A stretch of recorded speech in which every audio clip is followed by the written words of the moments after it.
Bank হিসাব ফ্রিজের আগেই অধিকাংশ অর্থ উঠিয়ে নিয়েছেন পুলিশের সাবেক আইজিপি বেনজির আহমেদ ও তার পরিবারের সদস্যরা।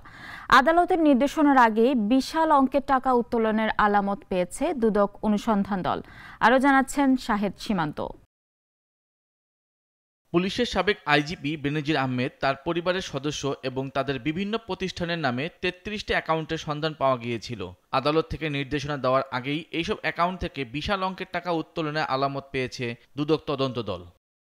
দুদক কমিশনার মোহাম্মদ জহুরুল হক জানিয়েছেন, ইতোমধ্যে তার স্থাবর অস্থাবর সম্পদ ফ্রিজ করা হয়েছে, তবে হিসাব ফ্রিজ করার আগেই টাকা উঠিয়ে নেওয়া হয়েছে।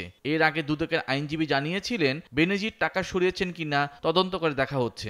ওনার অন্য কোনো প্রপার্টি আছে কিনা বা কোথাও কোনো টাকা সরিয়ে নিয়েছেন কিনা সে ব্যাপারেও আপনার খুবই গুরুত্ব সহকারে আপনার এক্সামিন করা হচ্ছে প্রত্যেকটা ডাটাগুলো।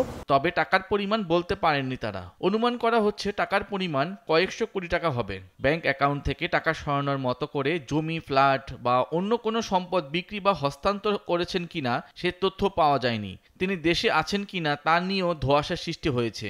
একটি সূত্র জানিয়েছে, পরিবার নিয়ে বেনজির দুবাই অবস্থান করছেন।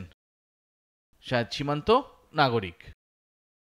ওয়ালটন এয়ার কন্ডিশনার এক্সচেঞ্জ অফারে স্প্লিট এসিতে 23,000 টাকা পর্যন্ত নিশ্চিত ছাড়।